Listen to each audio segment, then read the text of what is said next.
இறையேசுவிலே பிரியமான சகோதர சகோதரிகளே, உங்கள் எல்லோருக்கும் ஆண்டவராகிய இயேசு கிறிஸ்துவின் பெயரால் காலை வணக்கங்கள் மற்றும் வாழ்த்துக்கள். நான் உங்கள் அகஸ்டின் வேதியர். இன்று மார்ச் மாதம் 7ஆம் தேதி 2026ஆம் ஆண்டு. ஆண்டவரின் மடியில் 5 நிமிடங்கள். சகோதர சகோதரிகளே, நாம் பயணித்துக் கொண்டிருக்கும் தவ காலத்தை வெவ்வேறு வார்த்தைகளில் சொல்லுவார்கள். இது மன மாற்றத்தின் காலம் அப்படின்னு சொல்லுவாங்க. அது மட்டும் இல்லாமல் இந்த காலத்தை இரக்கத்தின் காலம் சொல்லுவார்கள். இந்த காலத்தில் கடவுளுடைய அன்பும் இரக்கமும் நம் மீது அபரிமிதமாக பொழியப்படுகின்ற காலம். ஆனால் அப்படி அபரிமிதமாக பொழியப்படுகின்ற அந்த அன்பையும் அருளையும் இரக்கத்தையும் மன்னிப்பையும் கனிவையும் பரிவையும் ஏற்றுக்கொள்ளக்கூடிய நிலையிலே நாம் இருக்கிறோமா என்பதைத்தான் நம்ம இன்னைக்கு தியானிக்கவிருக்கிறோம். ஒரு குட்டி கதை ஒன்று. ஒரு நாள் நல்ல மழை பெஞ்சிட்டு இருக்குது, நல்லா செம்ம மழை. அப்போ வீட்டிலேருந்து அம்மா என்ன சொல்கிறாங்க, தான் பிள்ளைகிட்ட சொல்கிறாங்க, பிள்ளை என்ன பண்ணுறான், அங்கே ஆசையில் ஆட்டம் போட்டுட்டு இருக்கான். இப்போ அங்கே வா, சொல்லுங்கம்மா, நல்லா மழை பெய்யுது, நம்முடைய பானை எடுத்துகிட்டு போயிட்டு வாசலில் வை, தண்ணி ரொம்ப நம்ம பயன்படுத்தலாம் அப்படின்னு சொல்கிறாங்க. பையன் என்ன பண்ணுறான், பானையை கொண்டு போயிட்டு வாசலில் வச்சுட்டான். நல்லா மழை பெய்யுது, செம்ம மழையில் நடு வாசலில் வச்சுட்டான். தண்ணியை பயன்படும் இல்லையா, ரொம்ப நாள் அதுக்கு யூஸ் பண்ணிக்கலாம். ஒரு அரை மணி நேரம் ஆச்சு வச்சுங்களேன். நல்லா மழை பெய்யுது. அம்மா என்ன பண்ணுறாங்க, பிள்ளை என்னப்பா பானை ரொம்பிடுச்சா அப்படின்றாங்க. இல்லை அம்மா, பண்ண ரொம்பலம்மா. ஓஹோ, மழை ரொம்ப சரி இருக்கட்டும், பிறகு அம்மா வெயிட் பண்ணுறாங்க. இன்னும் அரை மணி நேரம் ஆச்சு. அம்மா குரல் பையனுக்கு கேட்குது, ஏண்டா பானை ரொம்பிச்சாடா, ஒரு மணி நேரம் ஆகுது, பானை ரொம்பிச்சா? இல்லைடா, இல்லைம்மா அப்படின்றான் பையன். என்னடா அம்மா நேரம் ரொம்பலையா, சரி கொஞ்சம் திருப்பும் கொஞ்சம் என்ன பண்ண, மறுபடியும் பையன்கிட்ட போயிட்டு, ஏய் பானை ரொம்பிச்சா பாருடா, தூக்கி உள்ளே வைக்கணும், அம்மா வரவா அப்படின்றாங்க. இந்த பையன் போய் பார்க்குறான், அம்மா பானில் சுட்டு தண்ணி கூட இல்லைம்மான்றான். அம்மா பார்க்குறேன், சுட்டு தண்ணி கூட இல்லையா, அம்மா நேரம் பானை வெளியே எப்படி தண்ணிலாம் போகும். அம்மா பார்க்குறாங்க. அம்மாவுக்கு பேரதிர்ச்சி. அடப்பாவி, பையன் என்ன பண்ணியிருக்கிறான், பானையை கவுத்து வச்சிருக்கிறான். தண்ணி ரொம்புமா?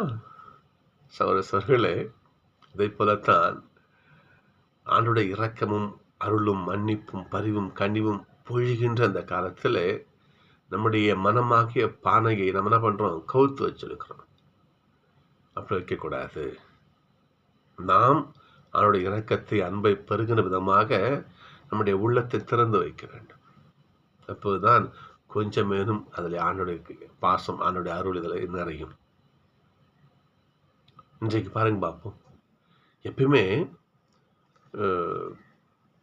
யூத மதத்தின் பிரகாரம் சில விஷயங்கள்லாம் உண்டு.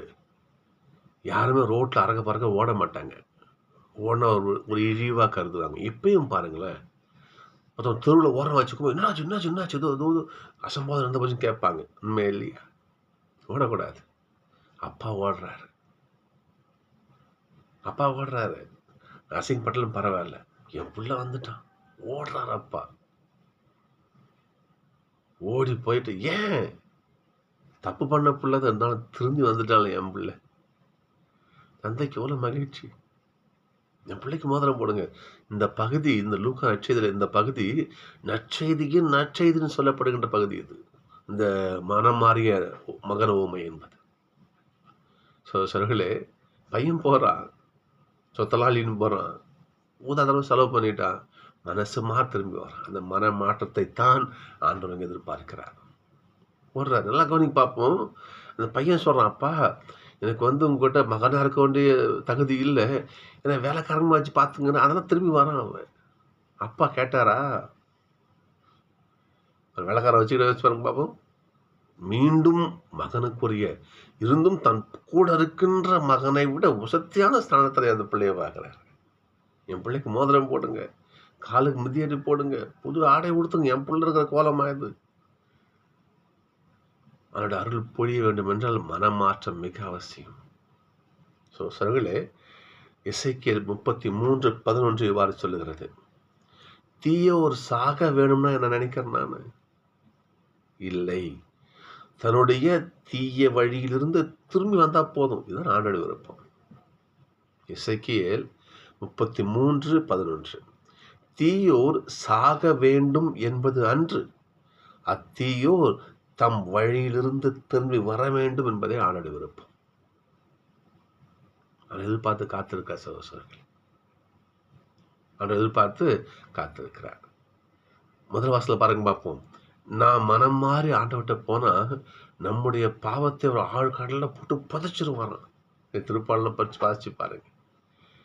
கிழக்கிலிருந்து மேற்கு எவ்வளவு தூரமோ அவ்வளோ தூரத்துக்கு நம்ம பாவத்தை போட்டுருவாராம். கடவுளுடைய இரக்கத்தை அருளை உபயோகிச்சு பார்க்கணும் நாம. அவர் விரும்புவது ஒண்ணுதான், மனம் மாறுங்கள். மனம் மாறுங்க. நீ தப்பு வழியை போயிட்டீங்க. இந்த உலகத்திலே தவறையே செய்யாத கடவுள் மட்டுமே. ஆண்டவருக்கு தெரியும், நம்ம தப்புன்னு அவருக்கு தெரியும், நம்ம அவர்கிட்ட விலைக்கு போனவருக்கு தெரியும். இருந்தாலும் என் பிள்ளை விலைக்கு போயிட்டான், திரும்பி என்கிட்ட வரமாட்டானா? என் தந்தை மாதிரி வழியோர விழி வச்சு காத்திருக்க முடியும் ஆண்டவர். ஆண்டவர் காத்துட்டு இருக்காரு. என் பிள்ளை வரமாட்டானா? என் மகள் வரமாட்டாளா? என் பிள்ளை தவறி போயிட்டா இருந்தும் அப்பா எனக்கு திரும்பி வரணும். அப்பா என்ன பண்ற? அப்பா வழி வச்சு காத்துக்கிட்டு இருக்கார். சர்களே, இந்த தவக்காலம்னு சொல்லுகிறேன். இந்த தவக்காலம் அருளின் காலம், ஆண்டவருடைய அன்பின் காலம், இரக்கத்தின் காலம், மன்னிப்பின் காலம், மனமாற்றத்தின் காலம். இந்த நாளிலே ஆண்டவர் நமக்காக காத்திருக்கும் ஆண்டவர் நம்ம அடையாளம் காணவும், நம்முடைய பாவத்தை விட்டு திரும்பி வந்து அவருடைய திருக்கரத்தை பற்றுவோம். பற்றினால் நமக்கு ஆசை நிச்சயம். நான் சந்திப்போம்.